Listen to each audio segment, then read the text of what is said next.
Bitcoin invalidated yesterday's bullish CVD divergences and created a new weekly low on the chart that currently sits at $116.200. So what is next for the chart? Are we pushing higher now? Are we going to new all-time highs next? Or is this a start of a new downtrend on the chart locally, which will get us to $115,000 or even lower on the chart? I'm going to answer all of those questions in this video. I'm going to give you what are the best trade setups that you should be looking out for today and tomorrow on Bitcoin, and I'm going to tell you what altcoin I'm monitoring right now on the chart, which has the best order flow after XRP. So let's get started, because yesterday when I left you on the charts, we were exactly here, and I was telling you that I was still bullish on the charts. And you might say, well, AG, you were wrong and we just pushed down.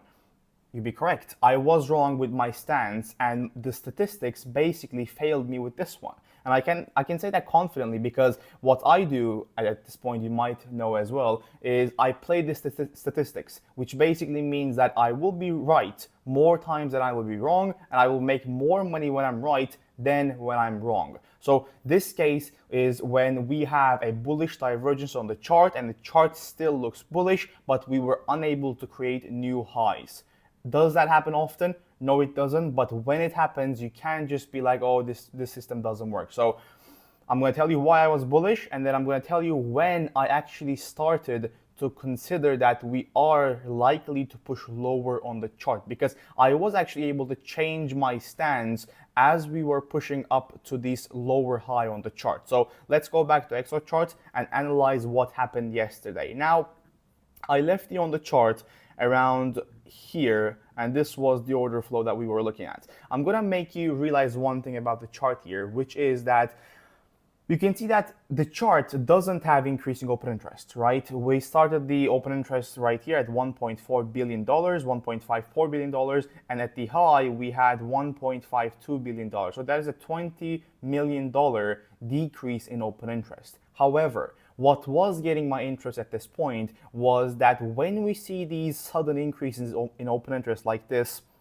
and like this, those open interest increases was not caused by longs coming in on the chart, it was caused by shorts getting in the market. So therefore, my thesis was that if people are shorting the market, but the price is still holding on, that is a bullish case for the market. That has been my stance for the last 5 years. It had made me more profitable than 99% of the people out there, and that still is my stance to this day.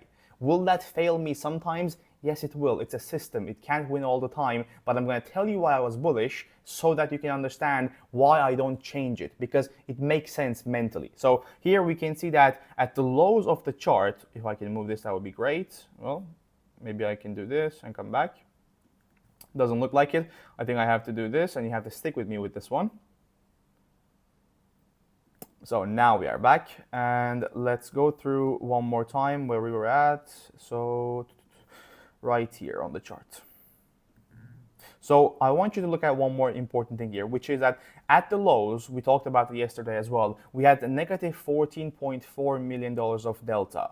So this delta can mean two things. It could either mean we had longs getting liquidated on the chart, or it means we had shorts coming in. How do we know which one it is? Well, if the open interest is increasing, it means that people are entering the market. So if we know for a fact that $33 million were entering the market, and if we know that from those open interest increases, the delta was clearly negative, this basically tells us that there were more shorts coming in on the market than longs getting liquidated on the charts. So here we had a lot of people who were shorting the market at the exact lows. After this point, we had another increase in open interest right here. You can see that we had 1.3 million, 15.4 million, and 6.1 million. And if we start to look at what the delta was at this time, you can see it was negative 10.5 million, negative 8.1 million, positive 3.8 million, which comes down to negative $15 million on the chart as we were seeing the increase in open interest on the chart here.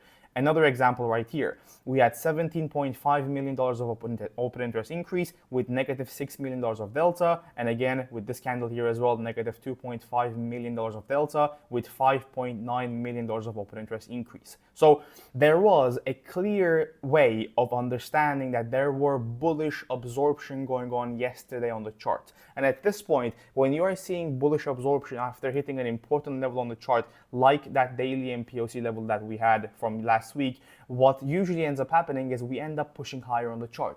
Does it guarantee us pushing higher on the chart? I always say this. No, it does not. It just puts you in a statistically better position to be in.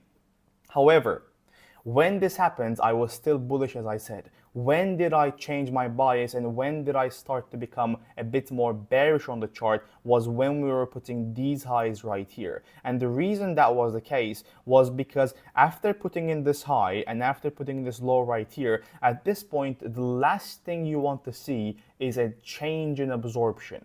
And what I mean by that is if the bearish absorption, if the bullish CVD divergences on the chart turns out to be bullish as we are making this lower high on the chart, that is a great way to understand that, okay, market is turning from bullish to neutral at this point. And if we look at what was happening on CVD right here, you can see that the high was higher than this high right here, but the CVD was making new highs on the chart. So here at the exact high at this point, we had negative $151 million of CVD, but when we are making this lower high on the chart, we had negative $108.1 million of CVD, which means that we had 40 million more market buy orders at this point compared to this point, but the price was making a lower high on the chart. Subsequently, we had the same thing with this chart right here as well, right? We had a bullish divergence from here and we had a bearish divergence right here, which again, you might ask, well, which one do we read? Well, the answer to that question is none of them. If you have bullish and bearish divergences on the chart, at that point, the chart is not tradable because you're clearly seeing that there are diverging signs on the chart, and you don't want to be the guy who is playing against the statistics of the market. So at this point, you could have clearly said that, okay, well, the chart is starting to look bearish right here. So we pushed down, we came down on the chart, and at this point, I believe I was sleeping, but when we were coming down, I want you to understand how the market started to shift bullish once again when we started to put in new lows on the chart. So if we go back to TradingView, you can see here that after taking the Sunday lows on the chart right here with this candle, the number one thing that you should be looking out for here is, are we seeing liquidations on the chart? Are we seeing people shorting the market at the exact lows looking for a breakout of this range? And if we go back to Exocharts once again, you'll see that that is exactly the case. And we can see here negative $15.8 million of delta with negative $2.7 million of open interest. And you might say, well, the open interest is negative, doesn't it mean that we're only seeing liquidations? No, if the open interest is really close to neutral, it basically means that we have liquidations and shorts coming in on the chart. And if you want to know how that thesis come through, here we can see that negative $7.4 million of shorts were decreasing on the market, right? And then you can see right here, after we were making this higher low on the chart, you can see how the increase in open interest right here for $6.7 million were coming in with negative $6.2 million of delta. So we were clearly seeing shorting interest with the liquidations on the chart at this point after putting in new lows on the chart for this week. Now, did it end right there? It did not. I was sleeping at this point, unfortunately, so I could not catch any long positions, but you can see here, as the price was making a higher low on the chart, the increasing open interest was pretty clear. With that increasing open interest, the CVD was making new lows on the chart. So this is the exact divergence that you're always looking for on the chart after having a sweep, right? We are seeing a low right here, a higher low on the price, a lower low on the CVD, which clearly tells you that there is bullish divergences on the chart. And if you want even more reasons to why this was bullish, you can see here we had negative $11.3 million of negative delta with $5.8 million of increasing open interest. So this was clearly bullish at this point. Now, that puts us in a situation where we are at the current prices. Well, what does that mean for us? For me, what is important on the chart right now is the chart right now is turning a bit more bullish, right? Because we went from bullish divergences to bearish divergences to now again some bullish divergences on the chart. And you might say, well, IG, if we are seeing these divergences keep changing, if we go from bearish to bullish, bullish to bearish, how is that tradable? Well, the most important thing to remember here is when you don't have important levels on the chart is so much easily changeable than if you have macro levels on the chart. So what I mean by that is yesterday on the chart, the problem we had when we were pushing down was we had none of these levels right here, which meant that if the price was coming down, we did not have any liquidity or important support or resistance level on the chart to actually use in order to get into the markets. We always say, if you are using divergences, if you are using open interest, you have to use it with macro levels on the chart like NPOCs, like daily, weekly, monthly levels, like yearly levels, like VWAP on the chart. And if you don't know what those are, please learn them, because today was a great way to understand why they matter so much.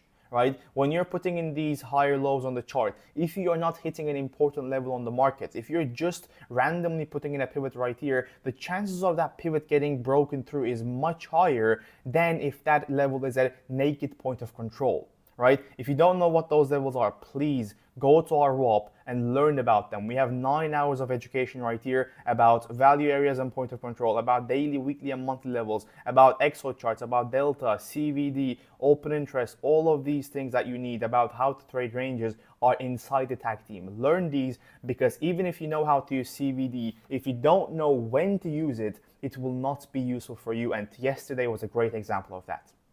Now, where does that put us right now? For me, what that does is that again confirms me that I need levels, right? We knew this already, but this again confirms me for this week that we need levels on the chart. What levels do we have? Well, the number one level that we had on the chart today was this daily MPOC level right here, which was tapped on the chart during this uptrend right here. And now we are trying to put in this lower high, or maybe potentially getting in this continuation pattern right here. If we do get a continuation right here, I will not be looking for any new longs on the chart. You might say, why? Well, the biggest reason why is because we did not hit any major pivot levels when we were coming down to put this higher low on the chart. Same with this one and same with this one. And you can see which level I'm interested in next on the chart. It's the session MPOC level that is at 117.185. That is the session MPOC of the Asia session, I believe. Yes, it is. And you can see here as well. All of these templates, all of these levels are completely viable, and it's just yours. If you join the tag team, it will be yours from the second one. So if you want these, join the tag team, you'll have all of these as well. So here we can see that the Asia session point of control comes in 117.185. So if the price bounces from here and goes to new all-time highs, am I going to be in a new long position? No, I'm not going to be. I already have long positions running on the chart, so I don't see a reason to risk more on the chart. But, right, if we are hitting the session MPOC level on the chart, so let's say the prices are coming down on the market, and let's say how many hours do we have? We still have 4.5 hours for the New York Open, but let's say the prices start to come down on the chart and we start hitting the session MPOC level, and we clearly are seeing longs getting stopped out and also shorts getting in the market. That is what we're looking for. When you have these liquidity levels on the chart, you are looking for bullish CVD divergences on the chart. You're looking for open interest increase. You're looking for high negative delta. So if I see all of those signs as we are hitting the session MPOC level, I will be looking for long positions on the chart that is similar to something like this.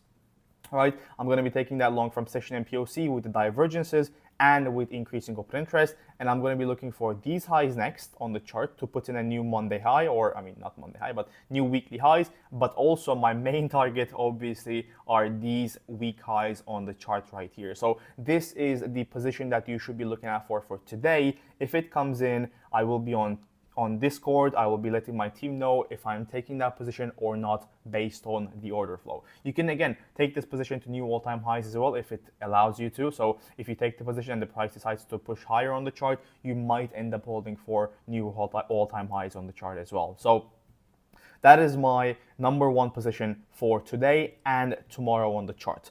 What happens if you push lower? So what's the case? What will you do, AG, if the price does not react from that session MPOC level and just crumbles down? Well, if the price crumbles down, I think everyone is looking at this zone right here, right? Like if you just check Twitter, YouTube a bit, you know for a fact that the swing failure pattern on a failed auction setup below these $115,000 lows are the talk of the town at this point. So where everyone is looking for something like this, where price comes down, takes out these lows, and sees continuation right here. Is it possible? 100% possible. But what I want you to do here is I don't want you to look for long positions as we are pushing down on the chart, because there is still a chance, right? Even though it's not still the most likely outcome on the chart right now, there is a chance that we just do this in the market where the price hits this level and there are no divergences on the chart. Everyone is longing the market, so you're seeing bearish divergences on the market, and price just continues pushing lower on the chart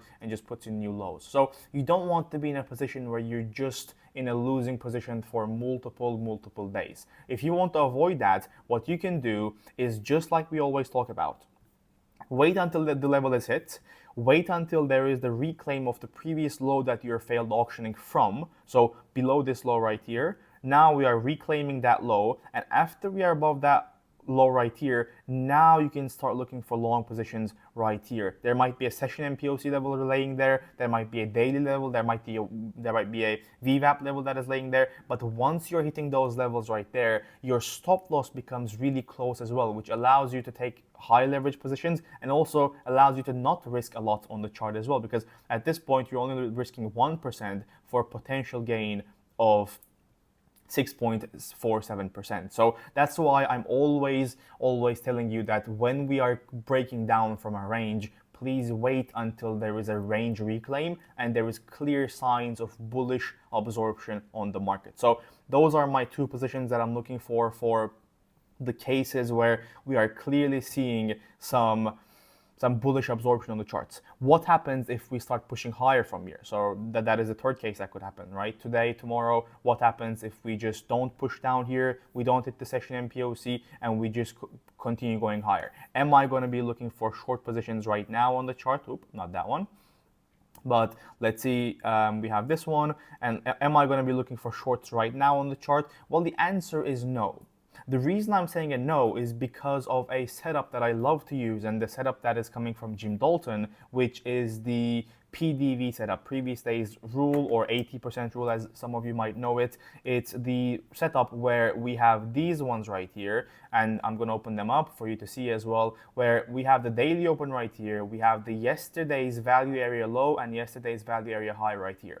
Jim Dalton's setup suggests that if we are able to break above previous day's value area low on a day where we opened below the value area, we have an 80% chance of pushing to the previous day's value area high. So currently, after putting in two 30-minute candles consecutively on the chart, we currently have an 80% chance of pushing to the previous day's value area high. So if that is the case, I'm not going to go against the statistics, and I'm not going to be looking for that 20% where the price might push down on the chart. Therefore, I am not looking for shorts, at least until we put in new weekly highs on the chart. So that is my stance right now. I am still bullish, right? Even though that's currently debated by a lot of people right now if they're bullish or bearish, I'm still bullish on the chart. I'm still holding on to my long positions from 101.8 and also 108.6. So those are active. I have not closed them. I am looking for new longs on the chart as well. And one final thing before I go is,